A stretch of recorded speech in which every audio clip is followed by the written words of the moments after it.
2008 সনে আপনারা আমাদের এগেস্টে অভিযোগ কি আমরা আওয়ামী লীগের সাথে সহযোগিতা করেছি, আমরা নির্বাচন করেছি।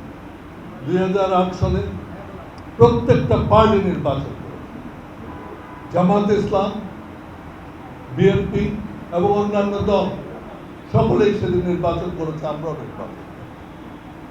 নির্বাচন যখন হয় তখন প্রত্যেকটা দল তার নির্বাচনী স্ট্র্যাটেজি ঠিক করে, তার সাথে আমি নির্বাচন করি। আজকে কি যারা মাঠে আছেন যেসব রাজনৈতিক দল, তারা কি নির্বাচনে জোটে যাচ্ছেন না? নির্বাচনের জোট কি কেবল আপনার আইডিওলজিক্যাল ভিত্তিতে হয়?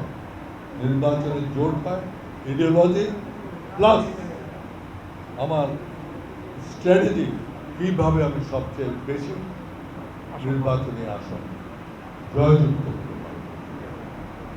আজকে জামাত ইসলাম করবে না, আজকে জামাত ইসলামের সাথে আপনার না ছোট দল না, আপনার হেফাজতের সাথে একসাথে নির্বাচন করার কথা বলছে না। কোথায় জামাত ইসলাম, কোথায় হেফাজত? ইসলামী আন্দোলন কোথায়? কেন তারা জোট করছেন?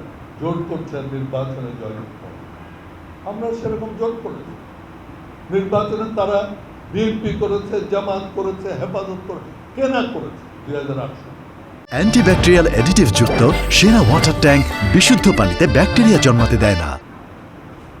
আসেন তারপর 2014 সাল, 2014 সালে নির্বাচন হয়েছিল 2008 সালে নির্বাচিত সরকারের অধীনে, অর্থাৎ একটা বৈধ নির্বাচিত সরকারের আন্ডারে কিন্তু সেদিন নির্বাচন, বলতে পারেন কেয়ারটেকার গভর্নমেন্ট।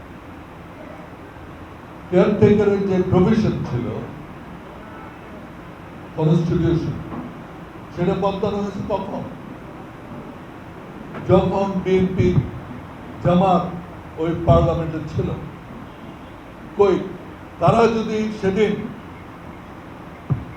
পার্লামেন্ট থেকে রিজাইন করে বেরিয়ে আসতেন, তাহলে আজকে বলতে পারেন আপনারা কেন করেন। তারা তো সেদিন পার্লামেন্টে কন্টিনিউ করে গেছে। যখন এই কেয়ারটেকার গভর্নমেন্টের প্রভিশন যখন বাদ দেওয়া হলো, অ্যামেন্ড করা হলো, 13 অ্যামেন্ডমেন্ট, তাহলে সেদিন ওই বিএনপি তো পার্লামেন্ট থেকে বের হয়ে যাননি, জামাতও বের হয়ে যাননি। তারা কি করেছে? They supported in a way by remaining within the parliament. দোষ হয় জাতীয় পার্টি। 14 সালে আমরা যে নির্বাচন করেছি সেটা 2008 সনের একটা বৈধ নির্বাচিত সরকারের অধীনে, আন্ডার দ্য কনস্টিটিউশন, যেই কনস্টিটিউশন অ্যামেন্ড করা হয়েছে in presence of both BNP and Jamaat.